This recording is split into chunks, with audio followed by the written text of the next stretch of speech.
Hello, hello. Welcome, everybody. Welcome to the stream. Howdy. Hi, all. Hi, Marino. Hi, Mark. How y'all doing today? How's it The two of you. doing good? Beautiful day in the swamp.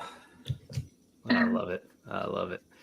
Yeah, no, I'm excited. Today we're gonna go a little bit to the next level. We're gonna get into some deeper security around some of that namespace as a service, and it's all in service of this idea of achieving multi-tenancy.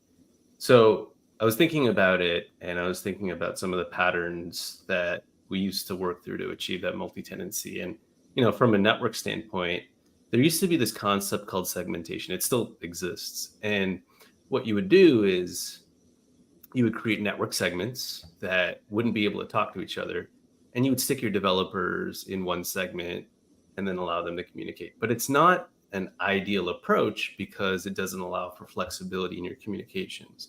Look, we're going to spin up workloads, applications, services, databases, whatever you want to call it, in different networks, in different areas, in different cloud environments. And there needs to be some level of flexibility to access that. But at the same time, when developers are writing or building apps on top of Kubernetes and they need access to a namespace so that they can do their testing, or maybe they could be a part of that push to prod process, they need some isolation because there's going to be some efficiency we need to achieve too, right? Like we've got a cluster or we've got multiple clusters. We want to be able to, take advantage of all available resources and run workloads where we can, but still have some isolation boundaries so that we don't have leakage or we don't have this opportunity for some services to access other services when they shouldn't be. Almost like I don't know, I don't like to use the word this marketing term, but zero trust approach in some ways. But that's the ultimate goal of achieving multi-tenancy, right? Having the right authentication in place, even the right RBAC in place, and then still allowing developers to be self-serving in a lot of ways. Mark, I'm going to turn it over to you if you wanted to add to that. Yeah, I mean, I think that's always the goal, is that self-service, right? Like as cluster operators, we don't want to get involved. Like we don't want to be answering emails. We don't want to be, running kube control commands. Like running clusters is hard enough when, let alone having to respond to users. And so what you really want to do is you want to be in a situation where users have as much control as they can. And that makes sense for multiple reasons, right?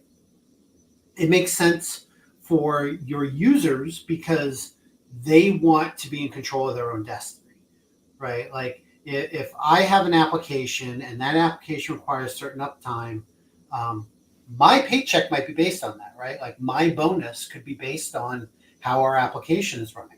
And so if you're now in my critical path for keeping that application running and something goes sideways, I'm blame storming on you, right? Like that's the way silos work, and all enterprises are siloed.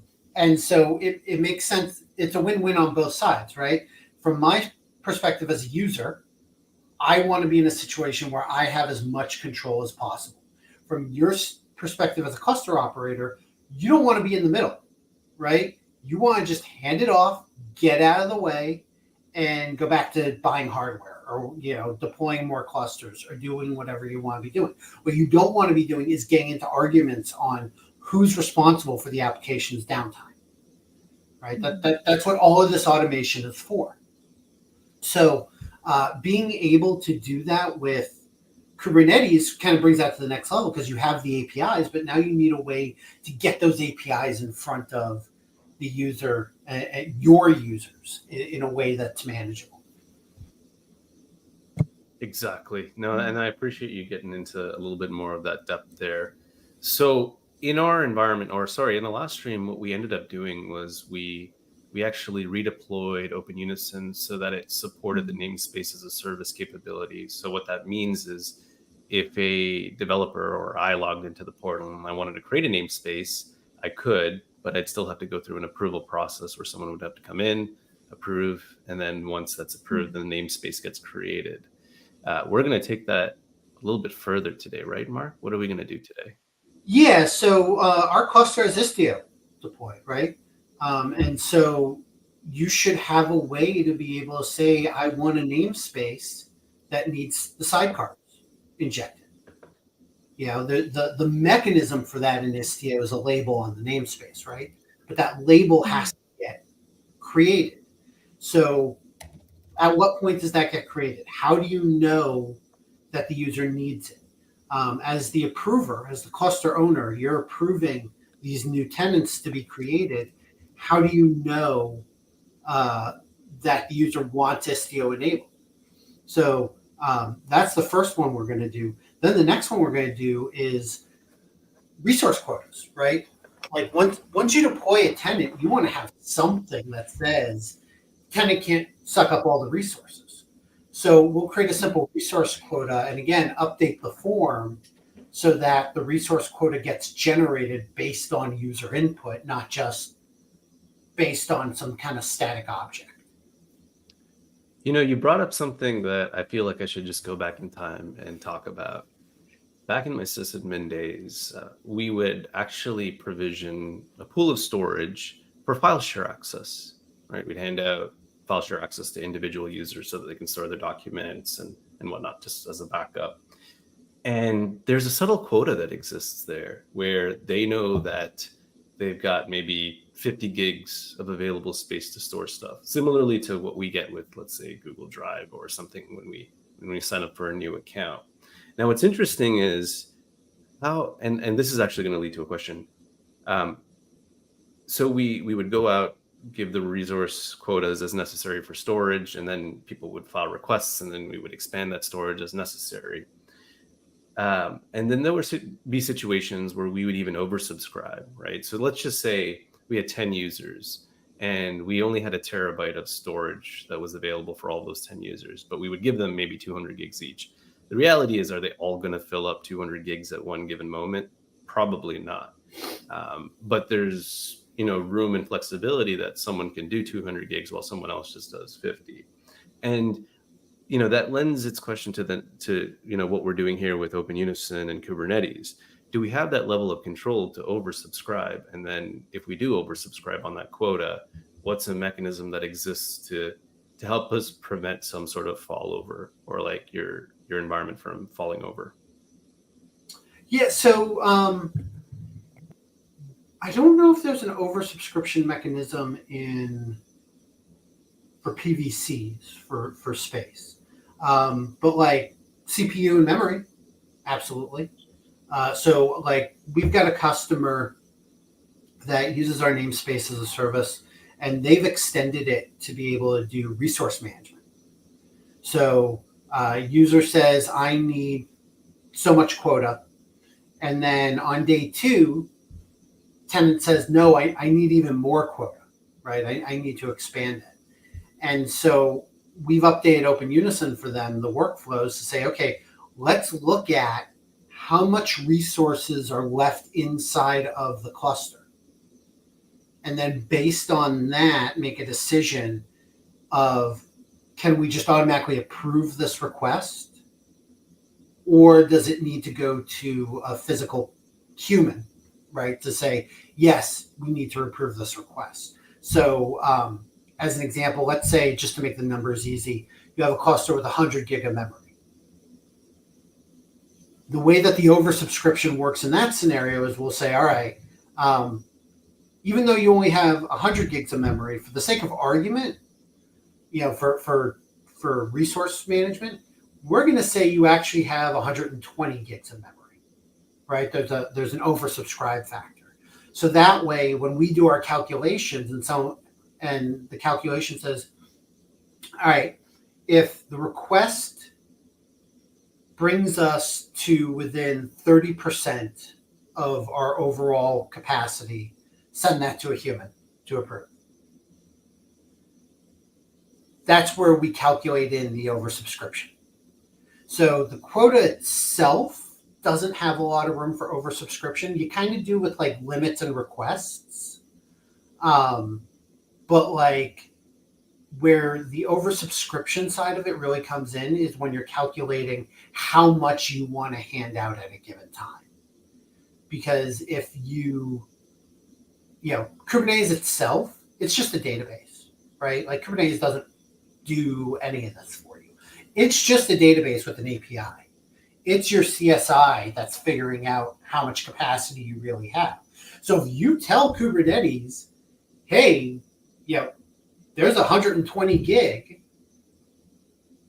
it's going to believe you, right? Kubernetes is a trusting soul. It's going to say, yeah, okay, cool, that's fine. There's no mechanism in there to figure that out for you.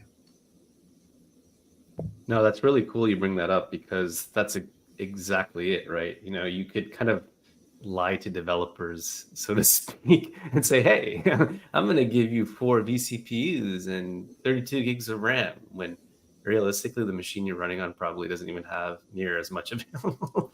But the reality is, like, when you actually measure the workloads and services, whatever like apps are running on, let's say a VM, it's not going to be hitting 100% of the resource utilization at all times, right? And so that's like, an effort of right sizing. And, we never used to do that when I was doing sysadmin work. We would never right size. We just give them a VM or a server and they'd be on their way. We're a little bit more, we're a lot more defined, and a lot more controlled in that manner now. So there's a question here. Are there metrics to monitor oversubscription? There's always metrics, and there are there are metrics to monitor usage and requests, right? So there are 2 ways you can do it. You can either go to the metrics API, which says how hard everything's working, right? Because it's actually querying the CPU and everything else. Or you can go to the API server and say, hey, what's being requested, and calculate it that way. But there's no, like, Kubernetes has no idea what an oversubscription is, right? If you have, again, let's just make the math easy. Let's say your cluster has 10 CPUs available, and your requests in your pods across the entire cluster requests 20 CPUs. Kubernetes is going to allow that, right? Like that, Kubernetes is just a database. Kubernetes doesn't care what your nodes actually have. It's up to you. That's an exercise to the reader. So there's nothing specifically for overdraft, or oversubscription. But that's something that you have to build into your platform, into your clusters. So Yeah, Mark, if you were, I have go ahead. Sorry. Oh, I had just one question, like this is a thought. So we bring in an approver when the certain threshold is like reached. So what if the resources are not used? So do we bring an autoscaler in such mechanism? That's a good question. I don't know. I mean, it's very dependent, right? Like the usually when it comes to, at least in the enterprise world, you're usually more concerned about running out of capacity than regaining capacity. I've got one customer where it's not a Kubernetes deployment, but I told them, hey, Open Unison, these boxes should maybe have 4 gig of memory, and he got 12 gig of memory boxes, and I'm like, I can't use all this memory. Like I can't even, like, Java doesn't like this much memory. I've got to cap it out at 4 gig. Like, I know, but if we ever decide to do something in the future, it's a lot easier to ask for way too much now than it is to try and get more later. And so, in the enterprise world, at least, there's always this sense of scarcity. Whereas what you want to be able to do is you want to help your customers feel comfortable in saying, you know what? Ask for what you really think you need, because we're going to make it easy for you to get more later if you really need it.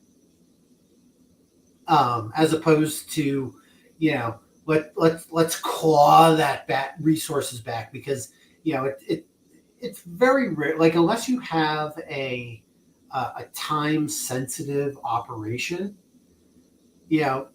enterprise usage tends to be fairly static. Like you'll have ebbs and flows, but it's not like, it's not like consumer level services where you're like, oh hell, we got to scale up to 10x during the hours of 4 and 6 p.m. because that's when people are going online to buy widgets. Enterprise apps, it's more, it tends to be more static. It tends to be a lot more consistent.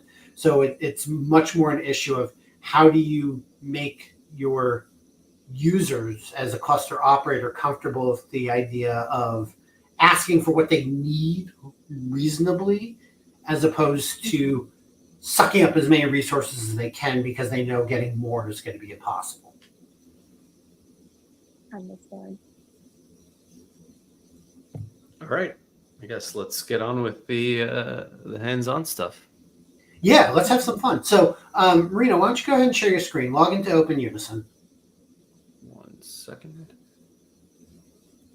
I'm gonna have to do the magical. Screen swaps. Yeah. The StreamYard can't do more than one. Yeah, it's just the reality. That's fine.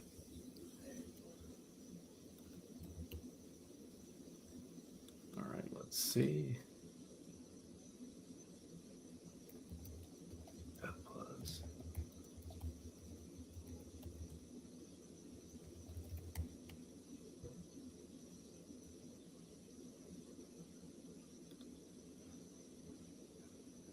All right, let's share my screen.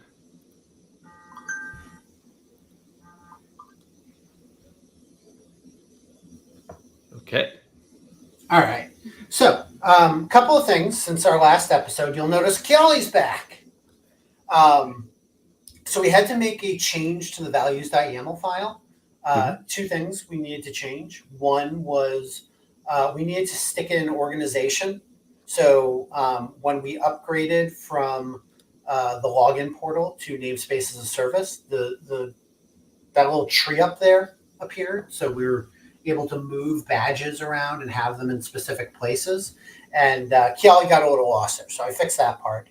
And then also from a access perspective, we were allowing the everyone group to access it from Okta.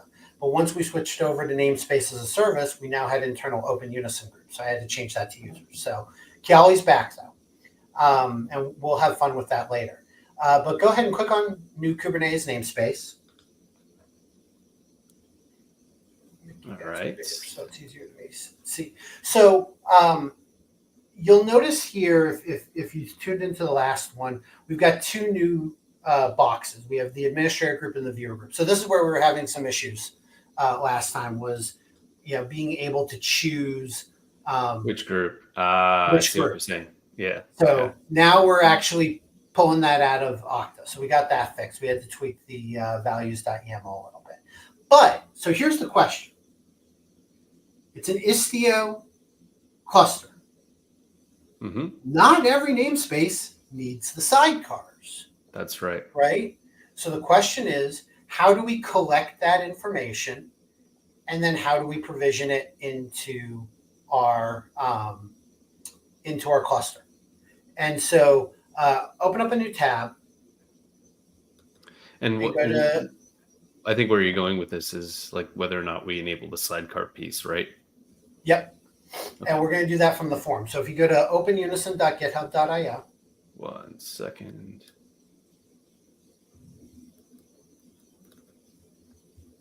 openunison.github.io. You can do it in the same browser window. Just do it in a new tab. Oh, that works too. All right. So go to documentation. And then customizing the NAS onboarding workflow.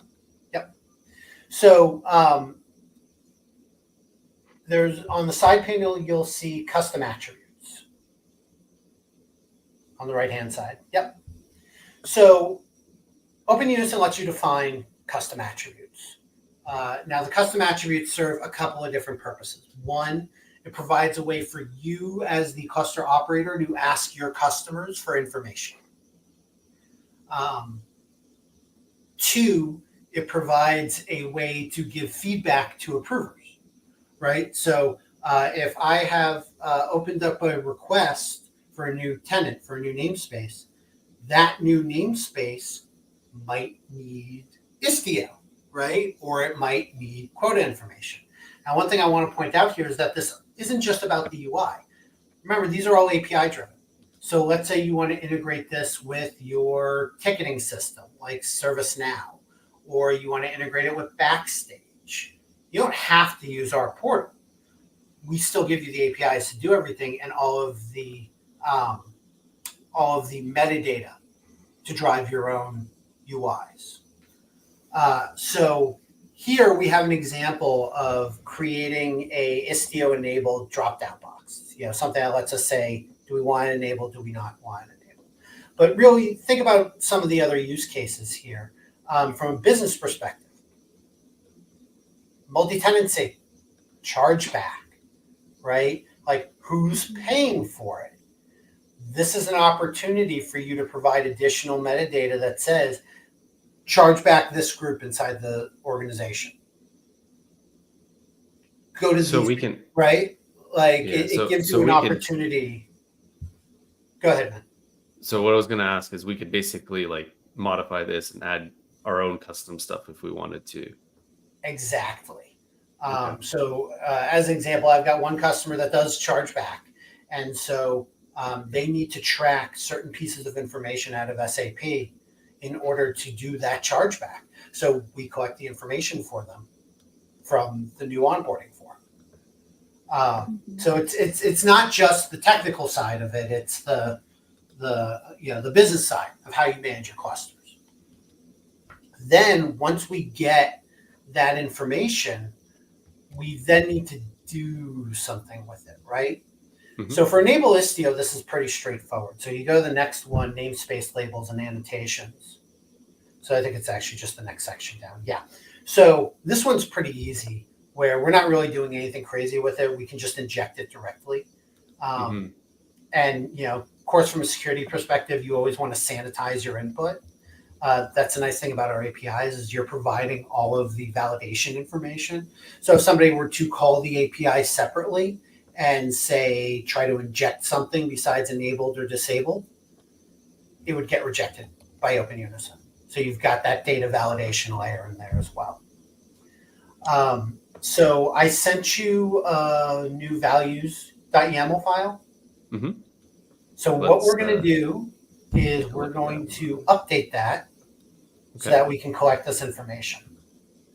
So should I copy some of the text from that documentation site and then we could go back to the terminal? You want to do it from terminal or you want to do it from like VS Code? I would do it from VS Code. I wouldn't do it from a terminal. That's perfectly fine. I'm going to pull up VS Code right now. And I'm just going to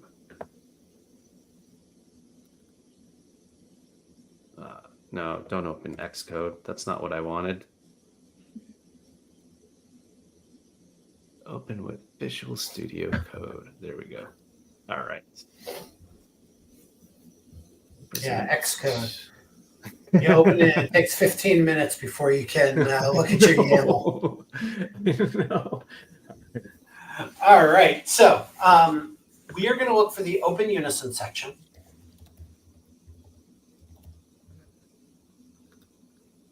Okay. And then I'm going to go ahead and open this up so that way. OpenUnison, GitHub.io. Got the hiccups right beforehand. Customizing. Custom attributes. All right. So there's going to be a section called NAS, N-A-A-S. So that's Namespace as a Service.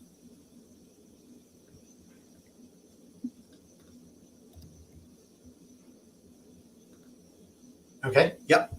And then under NAS, there's going to be a section called Forms. Yep. Right there. New namespace. And then, so this is where we're going to add our additional attributes. So underneath new namespace, you're going to add that the namespace section. Plus labels. Yeah. No, additional underscore attributes. Wait, hold on a second. Where? So at line 134, so if you look at the custom attributes section, where it has the Istio enabled in the doc. Yeah. So you're going to add additional underscore attributes section after line 134.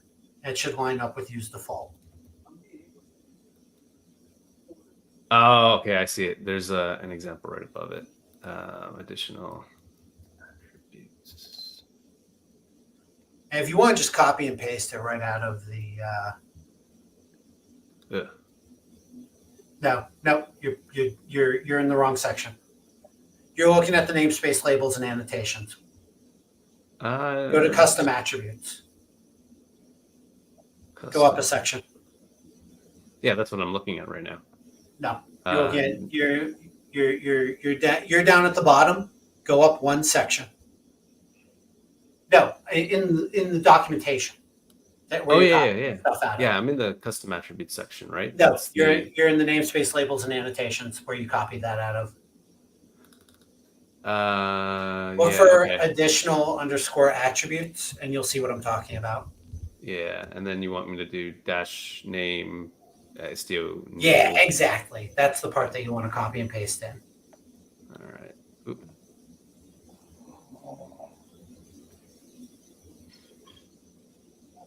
Let's remove this. You want to get that entire section, not just Istio underscore enabled. Okay, gotcha.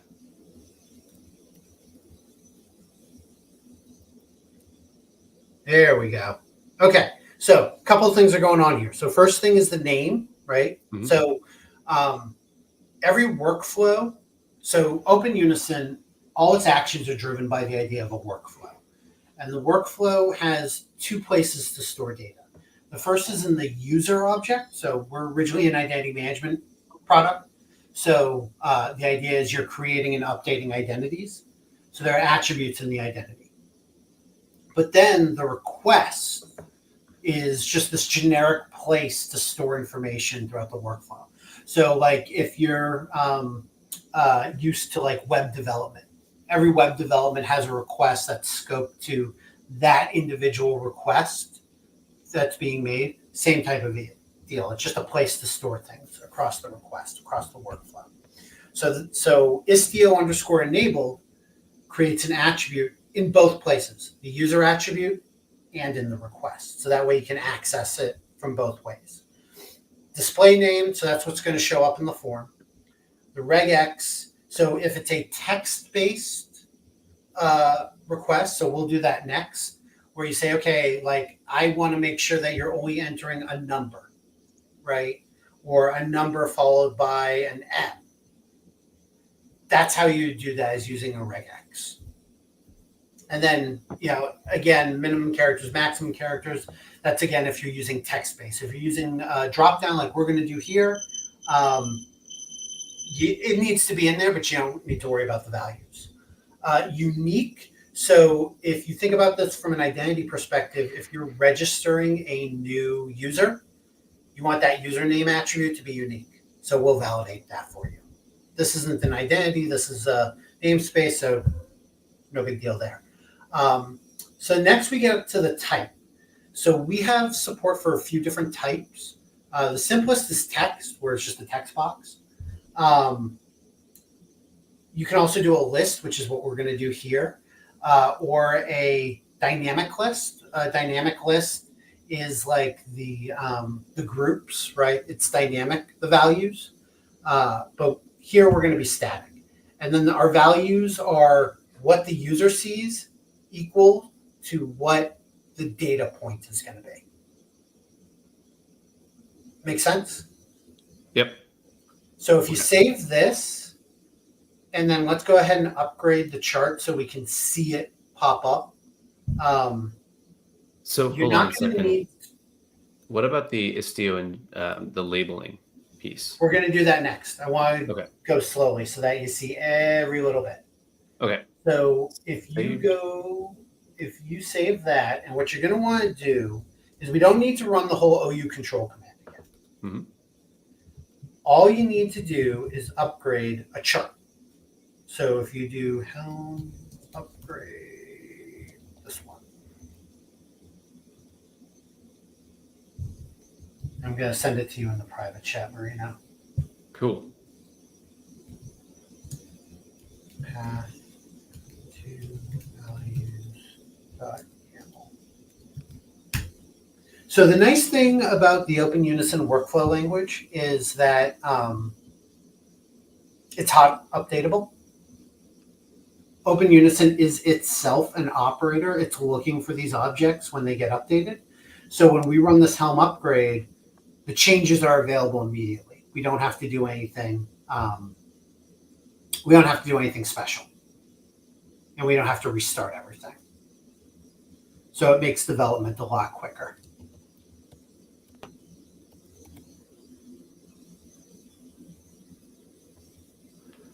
All right, let's see. Now this particular chart is part of the NAS deployment. This is the form in the onboarding workflows. All right. There we go. So now go back to our screen. Open Unison. Yep. 1 second.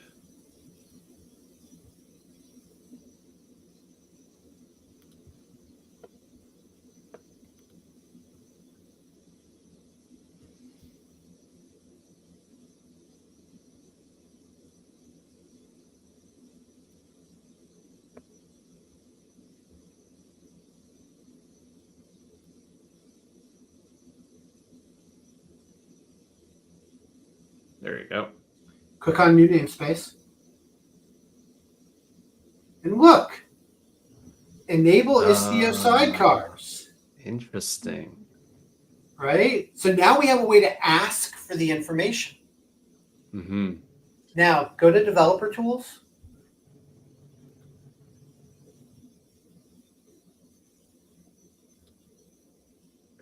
And then hit the refresh button.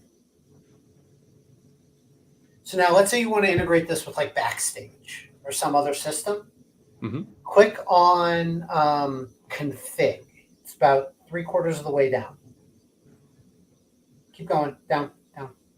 Yep. And then click on the response. If you, I want to make that bigger, yep. And then there's a response tab. So all the metadata for the information that is driven by, because this form's just React. Like there's nothing crazy about this. So all that information has to come to us from the server side. So here's the API that gives that to you.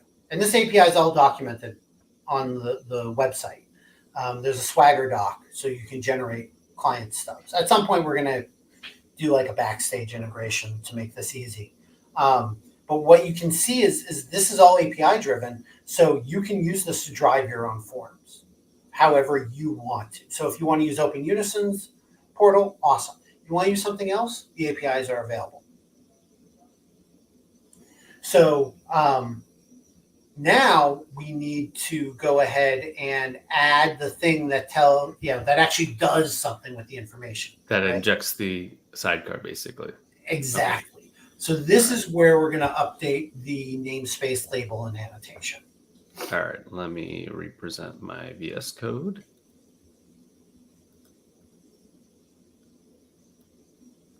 Okay, and I'll go back into the docs because new namespace, additional. Okay, so at the very bottom, namespace labels and annotations. So you want to find the section called workflows. It's under NAS. I think it's going to be near the bottom of the NAS section. This one right here? Nope, keep going. It's going to be workflows, plural.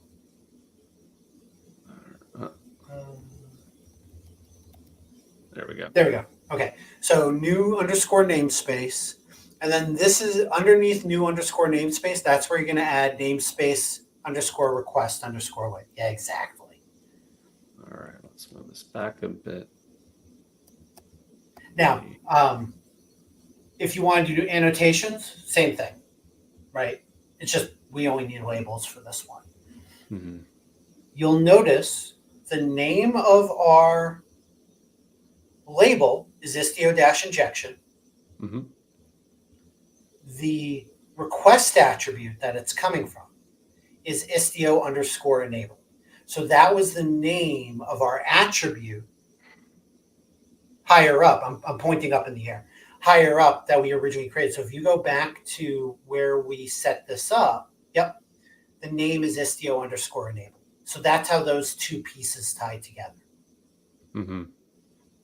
Now, we'll see this when we do our quota here next. But the nice thing about this is that you can do, like, it doesn't have to be directly from the input into this. You can generate value based on something inside of a script, inside of our workflow, right? So there are different ways that you can handle that. So go ahead and Update. save that. Yep. We're going to update that. We're going to update another chart as well. We're going to update the orchestra login portal. So go ahead and do cluster management. That's fine. I'm going to get you the right command to update the orchestra login portal chart.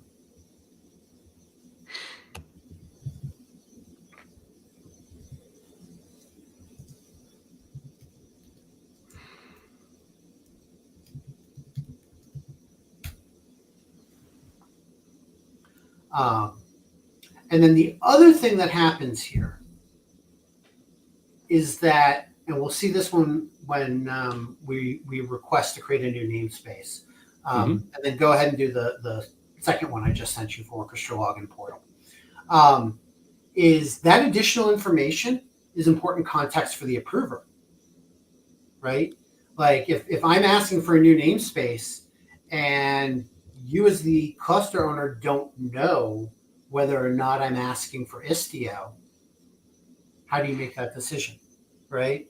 Mm-hmm. So we also provide that information to the approver. So that way you as the cluster owner can say, oh, yeah, I need to approve this, or, oh, these people don't need Istio, I'm not going to approve this request. All right.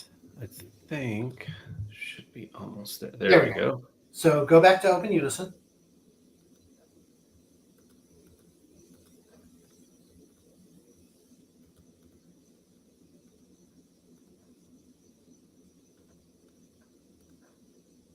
Should I log out and log back in?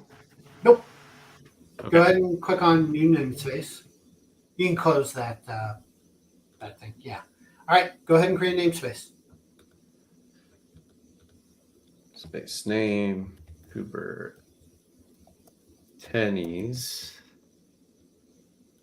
and Istio sidecars enabled.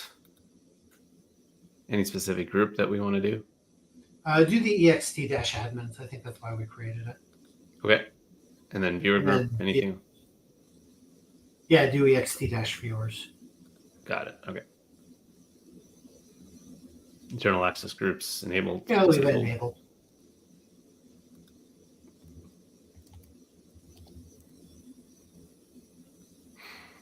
Didn't work. Look at the top. Attribute. One, you didn't pick a cluster, but also your namespace name, man. That's not a DNS valid. All right, let's see if it'll take that. So see, we're doing the error checking for you. So now go back to the other screen. Yep. Look at your approvals. So you've got an open request. And see under additional request details, you can actually see, scroll up, enable Istio sidecars. Ah, right there. So you as the approver have that additional context as well. So go ahead and approve the request.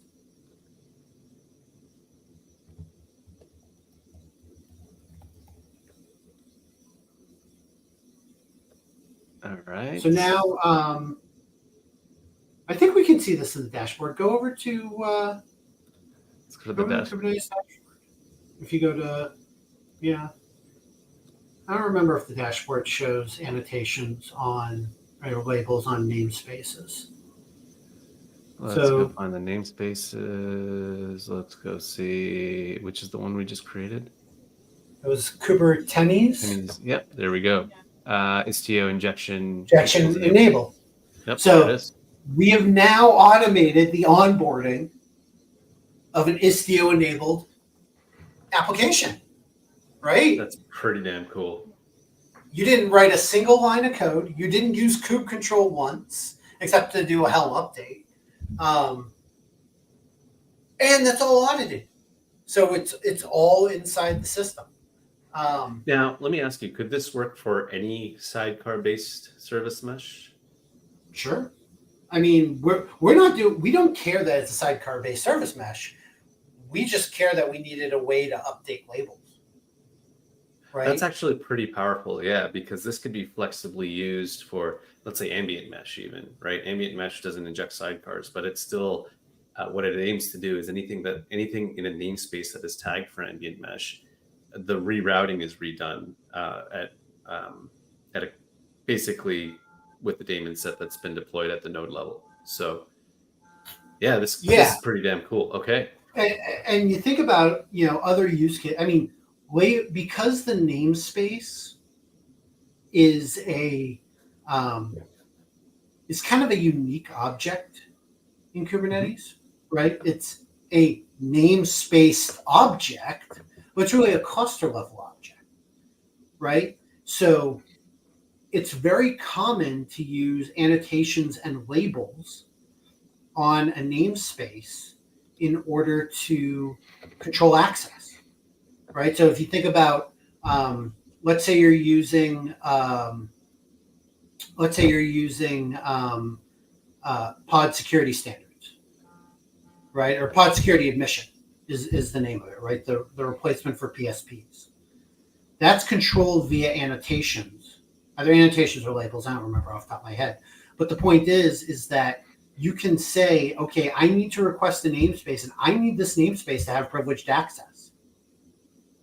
You can control that through a dropdown where the approver can now say, hey, wait a second, I don't want to allow this. This is bad. And reject it or accept it, right? So that gives you a lot of capabilities. So you're basically allowing people to edit basically the UI as they need to per whatever. Okay, that's pretty cool, right? I had a small question. So it's not related to open MSing, but why do we want to keep the Istio sidecars enabled in some namespaces and disabled in others? Wouldn't it be useful if the sidecars are able to get metrics as stats from all the namespaces? If your workloads don't require mesh, you don't want the sidecars. So there's. Go ahead, Mark. Well, I was gonna say, think of maybe you have an ETL workload, right? Where you're just doing batch processing. You might not need sidecars. So here's another area where we've got customers using this. You might have multiple instances of the Istio control plane in a cluster because some applications are at one version, some applications are at another version. They haven't all upgraded yet, right? Because when you're talking about a multi-tenant cluster, you're not just talking about multiple Kubernetes tenants, but you're talking about multiple tenants of whatever that cluster is providing. So in this case, a service mesh, you might have multiple versions of Istio running because some applications are working with an older version, some applications are working with the newer version. So you can also use that mechanism to allow the app owners to control when they perform their upgrade to the latest version of the Istio control plane. And then, other services as well, right? Maybe, changing from unprivileged to privileged, or, maybe you need to change your, be able to update your charge codes. Who are you charging this back to? There are a lot of scenarios where, we rag on ClickOps a lot in this industry. But at the end of the day, like, holy crap, you just created a new tenant with no intervention, like no technical intervention, and it was all audited. That's what you want, right? So that there's a lot of power there in what we're doing. But here's my next question: How do you control resource management? Right, like that's the next big question: is how do you help protect against a noisy neighbor? So what we provide are hooks where you can inject code in the form of a workflow at different points throughout the process of onboarding a namespace. So if you go back to, you've got that tab for customizing the NAS onboarding process. So go to the very top. We've got our Webflow hooks. This is our opportunity to do something, right, at different points. So here we'll piggyback off of this to do a resource quota. But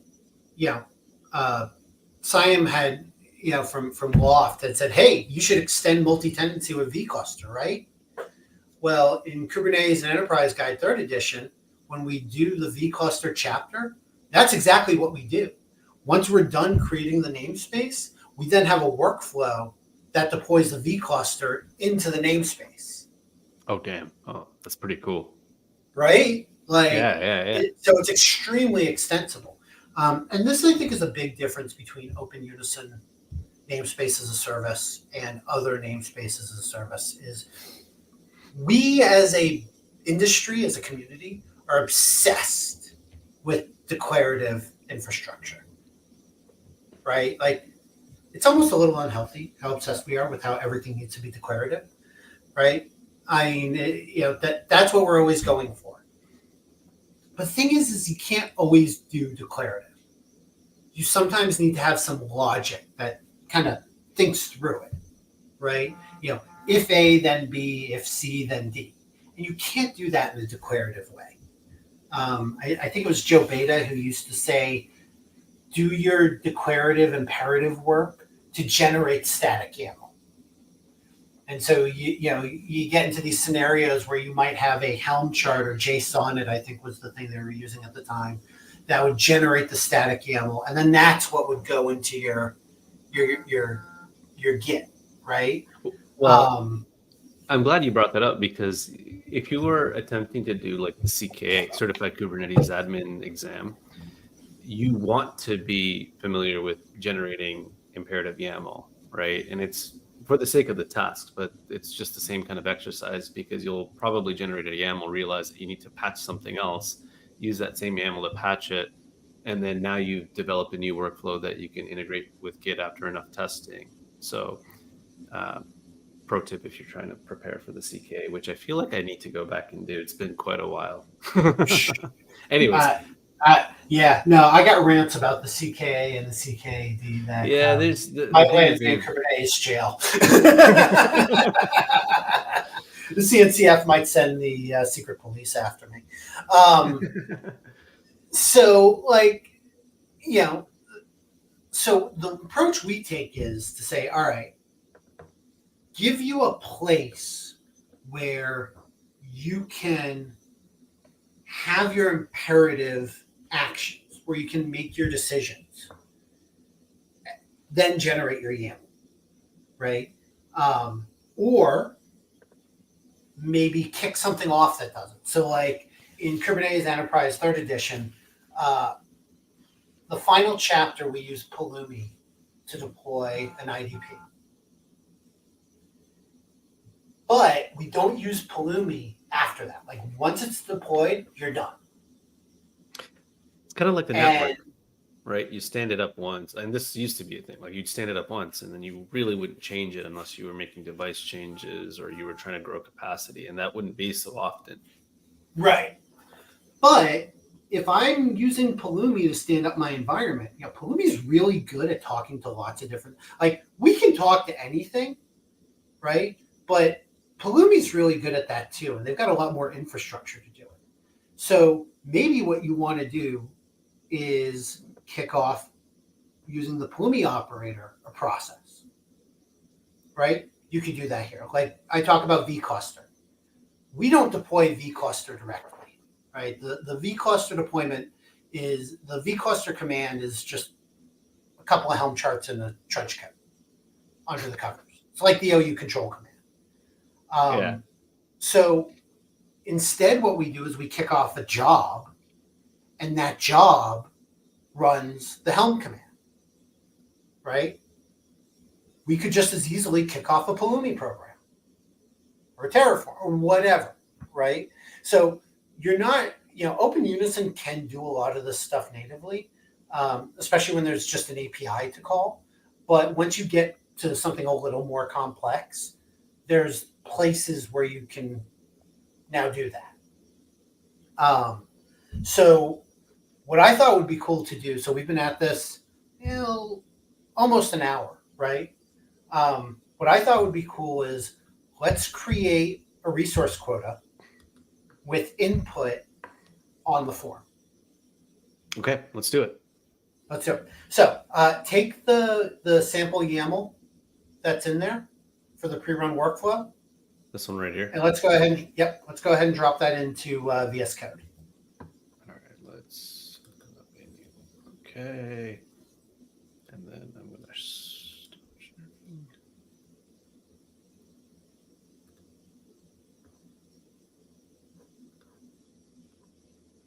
And yes, it definitely does sound amazing.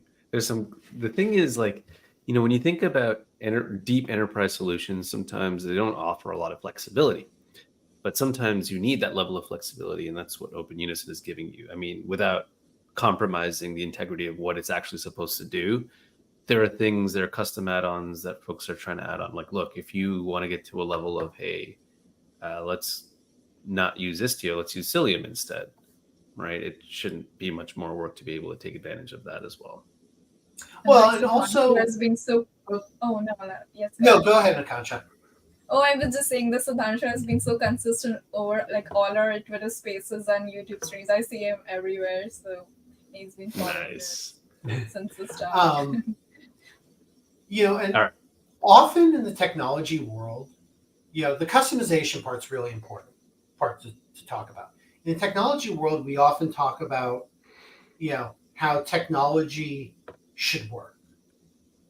But at the end of the day, the technology doesn't exist for technology's sake. Technology exists for a purpose, right? Like all the stuff that we talk about, all the stuff that we build and we do, it's not for the sake of itself. I mean, some of it is because it's fun, right? But the stuff that we get paid for, the people, that people spend money on, that's because it's supporting something else. So my first job out of high school, or my first real programming job, technical job, I was working in this relatively small company, about 150 people. And our IT department had about 10 people. And our CFO, our CIO, quit. And while they were looking for a new CIO, the CFO was the acting CIO.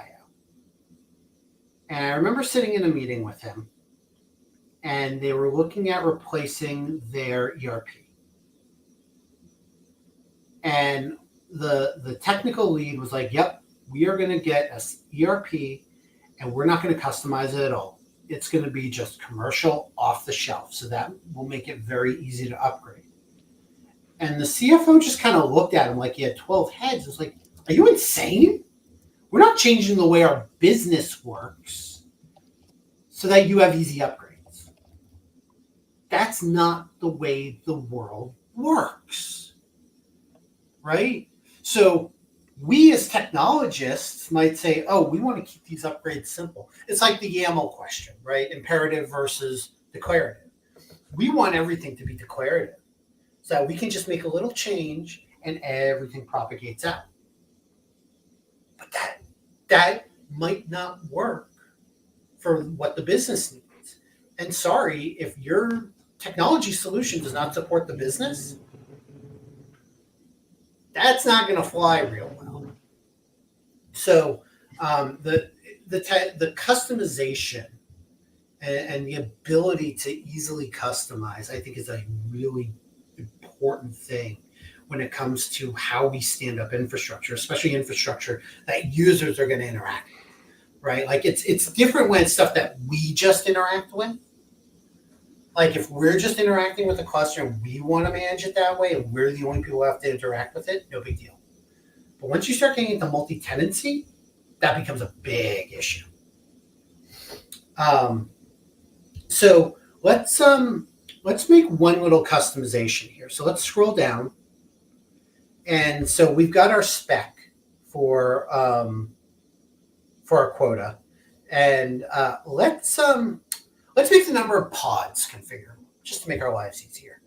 So right now it's 10, right? Mm-hmm.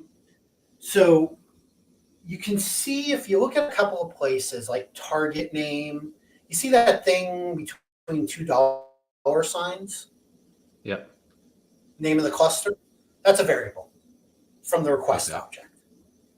Use Git namespace, right? Like that's all supplied by OpenUnison for you. So what we're going to do is we're going to create a text box that lets you specify how many pods you want with a regex that will make sure it's only a number. And then we're going to inject it into our workflow. So to inject it into the workflow, see where it says pods 10? Yep. Get rid of that 10. And let's do $, quota underscore pods. And then another $. Got it. Yep. All right. Go ahead and create that object inside the OpenUnison namespace. What should I call it? Or workflow.yaml? Workspace or resource quota workflow. Source quota workflow.yaml. Okay. Now, a couple of things I want to point out here before we go too far. Think about GitOps, right? We were just talking about declarative. Mm-hmm. We're talking directly to the API server. What if we were using GitOps? We wouldn't want this to go into the API server. We would want this to go into Git and then let Git sync it in. So you'll see that there's a right to request attribute, and path. Yeah. Use Git will be false here, but let's say it was true. It would, instead of writing it to the API server, it would store it in this request object. Mm-hmm. And then we call another task later on that would push it into Git and let Argo or Weave or whatever you're using as your GitOps controller sync it in. So think about the power that gives you in your workflows for a second. You can use the same workflow to do imperative work directly against an API server as you can going into Git by throwing a switch. And you can do that. You can develop it because it's a lot easier to develop directly against the API server. You get immediate feedback if something doesn't work. You're not sitting there waiting for things to sync. Mm-hmm. So you get it working, and then you turn it into a GitOps workflow, and you get the best of both worlds. Exactly. So go ahead and create that YAML, that object inside. Now, the OpenUnison operator does validate your syntax. Mm-hmm. So if you made a mistake or something wasn't correct, you'll get an error when you submit it. So we've created this workflow, but we got to do something with it, right? So we got to do two things. We first need to tell OpenUnison to add that additional attribute. We then need to tell Open Unison, call that workflow after the namespace gets created. Right? So let's go back to our values. All right.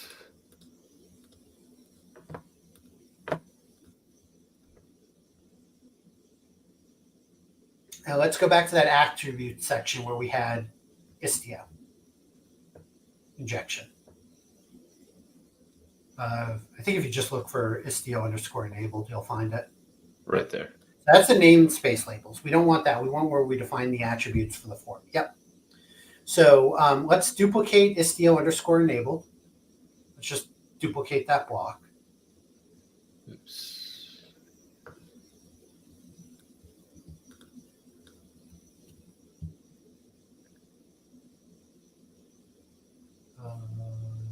That line up properly? I don't think it did.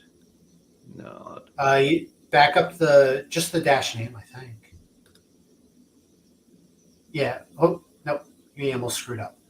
Your name is lined up, but everything under name needs to get indented. Yep. There you go. All right. So we're going to give this the name of, what do we call it? Quota Resource. _pod.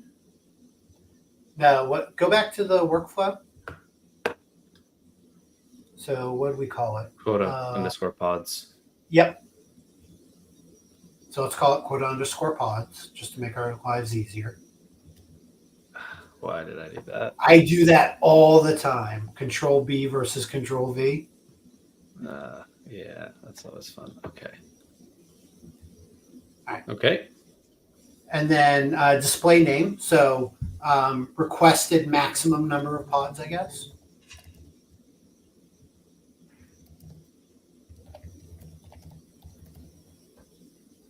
All right, our regex. Now, my regex is kind of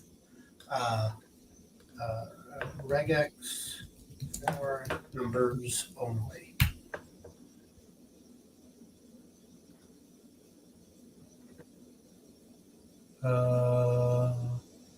I think this will do it.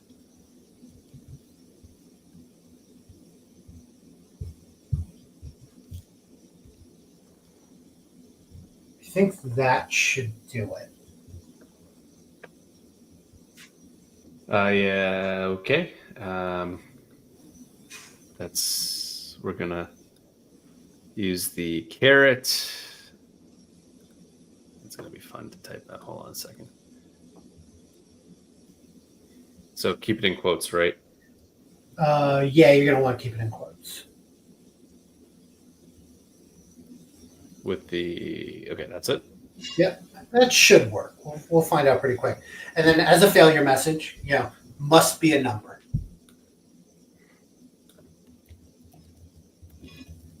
Maybe we should do must be an integer. Oh, you really want to? It's your business. Whatever you want to do, man.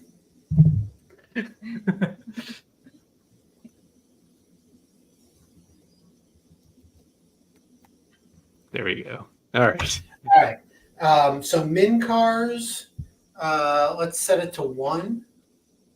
And then max cars, let's set it to 3. So you can't have more than 999 pods. Okay. And then we're going to change the type to text.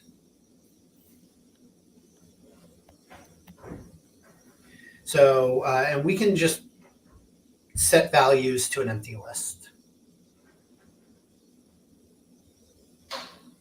Yep, you got to do the open bracket, close bracket. There you go. Do a space there. Yep. All right. So this is what's going to tell Open Unison, hey, add this new item to our form. But we still need to tell Open Unison, after we create the namespace, go create the resource quota object. Right? So that's where, if we look at our hooks documentation, there's a post namespace create workflow hook. In the documentation? Yep. You want me to pull that up too? Why don't we just update it inside of the, so where we did the additional, not not the additional namespace, the labels. It's going to be in that same section. It was under And NAS or why something. are we using regex like in this context? Like, No, this all we're is- doing is just passing things through. We're not doing anything really smart like that. We're just saying, hey, we're going to take the input from this form and we're going to validate it and we're going to put it into our request object. But you would, yes, Akansha, want to add some logic that says, hey, I want to make sure that this value is within certain bounds. You could do that in this workflow. It's just we're being very simplistic. Okay, so underneath new namespace, Mm-hmm. you're going to add something called post namespace create workflow. I'll send it into the, there you go, into the chat. Oh, okay. Never mind. Not what I was thinking. Yeah, it's, Post namespace. Hello? Okay. colon, and then the name of the workflow we just created. So if you So look in quote the pods. workflow object, I don't remember Quote what it was. pods. No, that's the name of the request parameter. Go Okay. look at the actual name of the workflow in the other tab. So the name was, scroll up, it's the name of the object. So the name is create-resource-quota. Got it. Okay. And then go back down here. Like that? Yep. And go ahead and update both those help charts again. All right.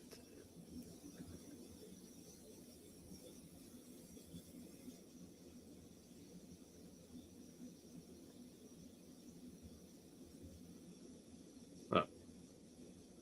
Line 159. Oh, I bet the that slash, the slash in the regex probably needs to be escaped. So it's probably, actually, I think you can skip the slash and the $sign. So just do D plus. I think so. If you just do D Caret. plus, it'll be fine. Caret D plus. Caret D plus Quotes, $sign. okay. I think you'll be Oh. fine. Yeah. Caret D plus $sign. Okay. right. Actually, hold on a second. Oh, you know what? This is an working. easier way to do it. We're going to do this easier. It's going to be caret 0 through 9 $sign, like that. Oh, okay. Gotcha. All right. It's cheating. Do put a plus at the end of the bracket because it's Okay. going to be multiple characters. 0 to 9.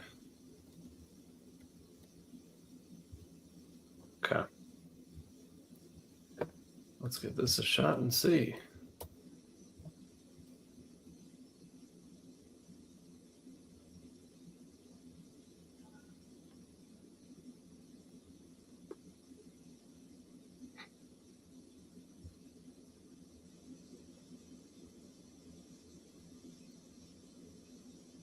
And then go ahead and do the other home chart too. The orchestra login portal chart.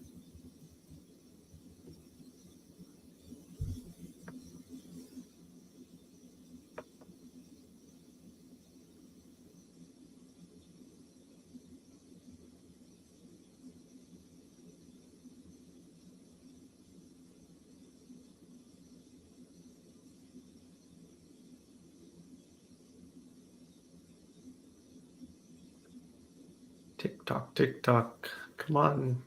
Let's update. There we go. It's a lot of objects. So, okay, go over to Open Unison.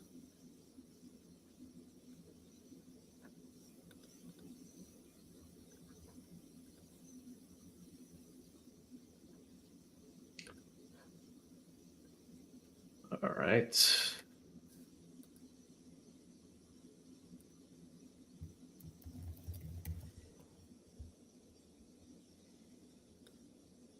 Oops.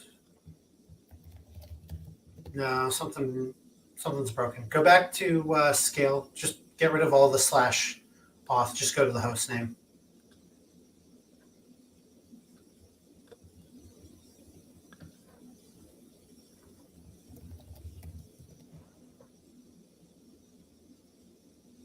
That's better. Alright. Okay. So go ahead and click on new namespace.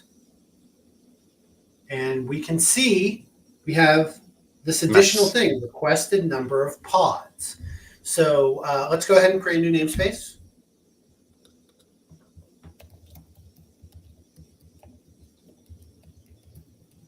Okay. And then put in a number of pods. And then doesn't matter xadmin. Yeah. All right, cool.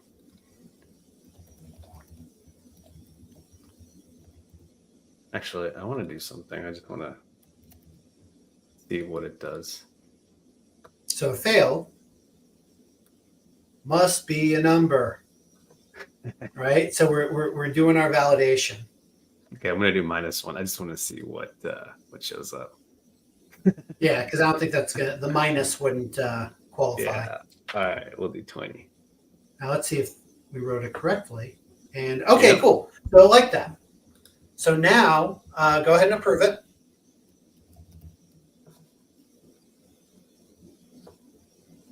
Feels kind of like I'm cheating since I'm the one that's creating the namespace and then also approving it. You know, like it's so hard patting to myself on the demo.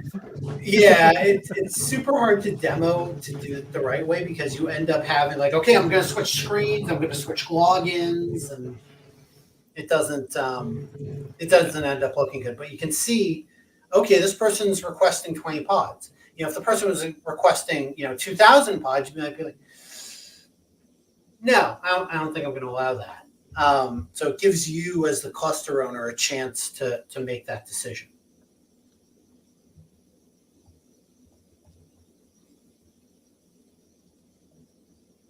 All right. So one thing I want to see, and maybe we could do this on the terminal. So okay. So it's created. It's created. So if we go over to the dashboard, and then your namespace should be there. Yep, it's there. So click on that, and then you can see there's a resource quota. Oh, here we go. Right? That's pretty damn cool. I like that. So you didn't have to design a whole new workflow, right? You just said, okay, we're going to do a resource quota. And, it's anything, right? Resource quotas, network policies, virtual clusters, databases, certificates, right? Think about this for a second. We were talking about GitOps. Mm-hmm. GitLab, GitHub, both have APIs. Yep. Instead of your tenants going to go create a GitHub repo, as part of one of the workflow hooks, we integrate with GitHub and GitLab. And we do this in the book, in the final chapter. When you create a tenant, we don't just create the namespace objects. We go create the GitHub and GitLab objects for you and hook everything up. Same thing with Argo, right? Where some of that stuff has to happen at the Kubernetes level, some of it has to happen at the Argo level. So it all gets automated. So you can use this not just to deploy what's going on in the cluster, but you can use this to deploy the things that support your cluster. Now think about this from a even higher level. You have a dev environment, you have a prod environment. When you create a tenant, you don't want to just create one environment. You want to create all the environments and hook everything up. So in the last chapter of the book, what we do is we generate a dev environment on a dev cluster, a prod environment on a prod cluster, a GitLab project,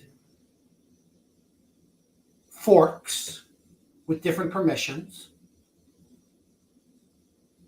and Argo objects, and everything is tied together. Oh, and Harbor and Vault, right? Because if you think about it, you're going to want to do secrets management, which means you need to provision a tenant into Vault or whatever your Vault's going to be, right? Those are the hooks where you can do that inside of your APIs, all without having to write loads and loads of custom scripts. And we did that in an hour and a half. That is awesome. While talking through it, right? Well, this actually helps me rethink some of my understandings around like resource management and quota management and whatnot. And this work, like this is when you think of Open Unison, you originally think of it as an authentication portal, but it's actually doing a lot more than that, right? As you get into the namespaces as a service bit. Now, can you explain to me how this ties into what Loft is doing with their vCluster? Yeah. So, and is there anything else you want me to before I stop here? And you want me to share anything else? Or? No, I mean that's all good. So, awesome. What Loft does with vCluster is they have built a way to automate the deployment of Kubernetes in Kubernetes. So, when you look at what a vCluster does, is a vCluster deploys a Kubernetes API server. It's two components, and we dive into this in detail in the 3rd edition of the book. It's really two components, an API server and a syncer. So when the API server that gets deployed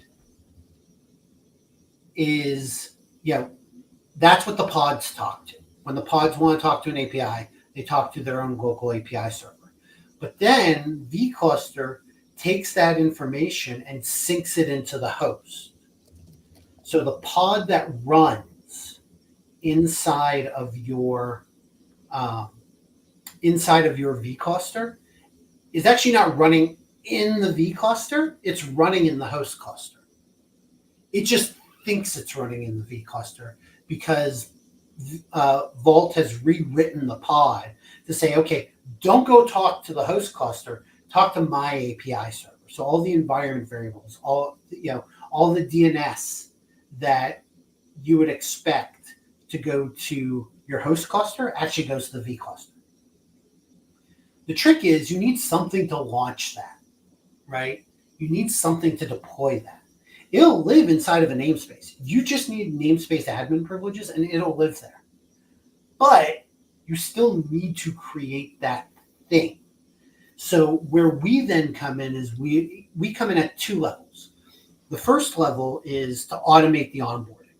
So when we create that namespace, there's we ran that post creation hook to create a resource quota. Well, now we can just run a job that runs the vCluster command and creates the vCluster. So now you have your vCluster running as a result of the Open Unison workflow. So that's point 1. Point 2, once the vCluster is launched, you need access to it. Like you as the cluster owner need to get access to it.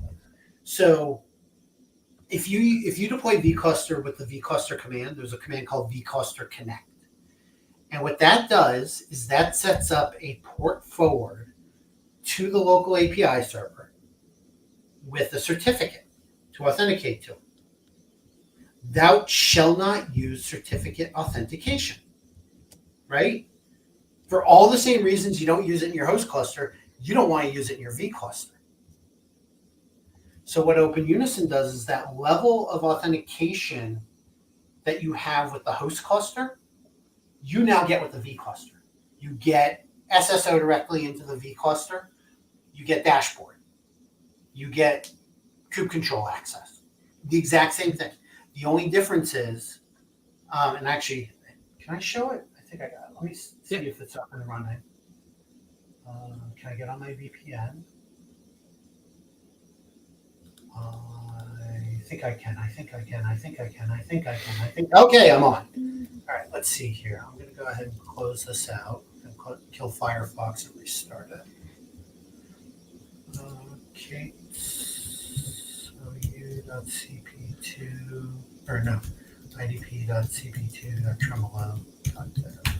This works, yes. I'm going to log in with my super secret password that I'm not going to share to everybody.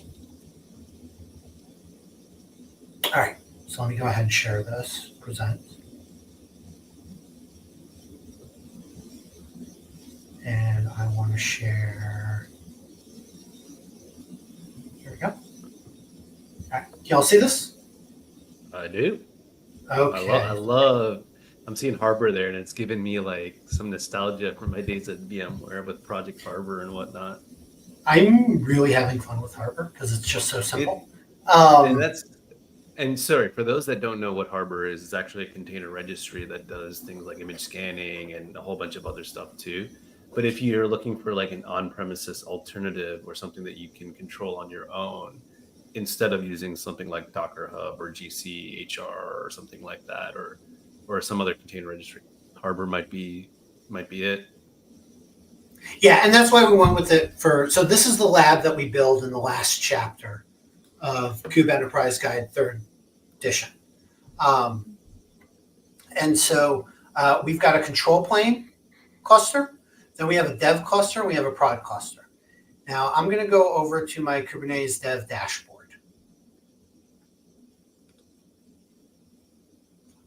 And I've got this tenant called test 6.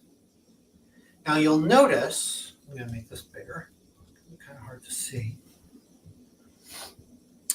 We've got a bunch of pods in here. We've got OU control, we've got Open Unison, we got the external secrets operator, all running inside of our dev cluster. But this is actually inside of a V cluster. See, I got a stateful set here running V cluster. So I come down here, I have access to test 6 dev. I have access to the Kubernetes dashboard for our V cluster, the same as if it was a top level cluster. And I can see all my stuff running. Same with if I want to get a token to access my V cluster. So now Open Unison's giving you the that same level of access into V cluster, that same level of security into V clusters that you get with your parent cluster. And you're getting all the same stuff with the additional advantage. So here we're running Argo at the control plane level. But let's say in your V cluster, you wanted to run Prometheus, or you wanted to run anything, right? Let's say you wanted to run Kiali, for the sake of argument. You, as the V cluster owner, can set up an SSO trust with the Open Unison in your V cluster without having to get the cluster owners involved. So it's actually building on more security. You know, because a lot of times we in the DevOps world, in the Kubernetes world, we tend to go to shortcuts like port forwarding because we don't want to deal with the onboarding of SSO because we don't control it, right? The people who own SSO aren't the same people who own the clusters. Well, now, same thing. The V cluster owners can integrate SSO into their own Open Unison instance without having to have that secret bit of information that's in the control plane. So you're getting multiple layers of inception here, right? But the idea is that the owner of the cluster is the one who's ultimately responsible. Like I talked about provisioning access in. So these are the repos that get generated. So I'm going to go to groups. I'll go to test 6 dev. So I talk about provisioning YAML. Our clusters, right, are provisioning the namespaces directly into YAML. They're not provisioning in the V cluster, right? My Argo, if I come over here, my Argo CD, this is linked to my vCluster. That So is I don't know cool. if you remember, Marino, a few weeks ago, we did a live stream about STS. Mm-hmm. That's what this is. So Oh, wow. Argo Okay. is talking to the vCluster without a token. Oh, interesting. So it's almost like it's in its own little confined authenticated domain. Exactly. So if we go to settings and we go to projects, we've got this test 6 dev project that has a destination, which is a CI/CD proxy that trusts Open Unison.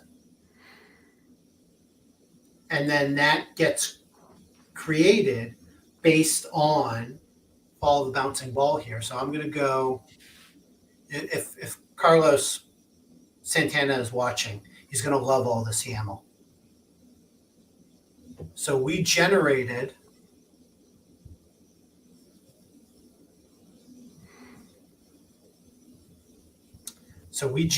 this bit of YAML. Can I do this raw? Open raw, make it a little easier to see. So we generated this YAML that got checked into the repository that Argo CD then synced to say, okay, this is how you're going to talk to our vCluster using a kube API proxy, using kube control exec plugin with Open Unison as the STS. There's nothing secret in here. This could get leaked from GitHub, and there's nothing you can do with it. Right? New York Times just got breached because of a bad GitHub token. All their repositories became available. That's never put not anything in GitHub. Yeah, never put anything on GitHub you don't want to be on github.com. Because they'll eventually end up there if somebody cares enough about it. Okay. You post this on a billboard if you want. What the heck are you going to do with it? Nothing. That's the thing. So, so we go through all this automation in the final chapter of the book, which will hopefully be out sometime this century. Love it. Okay, awesome. Well, I think we are at time here, but that was a great stream. I mean, last time we stood up Namespaces as a service. This time we were able to mess around with the sidecar injection flag for Istio, and even like realizing that it's not specific to Istio. It could be any other service mesh out there. So we can come back and experiment with maybe Kuma Mesh or something in the future. The other side to that too is the resource quota. You know, it just is very resemblant of a lot of the things that you would do way back in your sysadmin days if you were messing around with Microsoft servers and networking. You were basically doing similar activities, ClickOps to build out quotas and limit the amount of resources developers or even just power users can consume. Same mindset, just different era and different workload environments, Kubernetes. So awesome stream. Thanks so much, Mark, for coming on board today. I think not next week, but the week after, we're going to do a wrap-up Twitter space and talk about all the different live streams and topics we covered with respect to enterprise security. Mark, it's been a pleasure having you on board. Maybe we'll do another stream in the future. Akansha, thank you for being an excellent co-host. We hope everyone has an amazing day today, and I hope you manage to get outside and walk around because it's like sunny as heck where I'm at, and I think it's sunny where you are at too, right? And I'll be heading downtown Toronto to the Kubernetes party hosted by the CNCF Toronto chapter. So if any of you are watching, I hope to see you all there tonight. Take care. Awesome. Thanks, everybody. Yeah. See ya. Bye.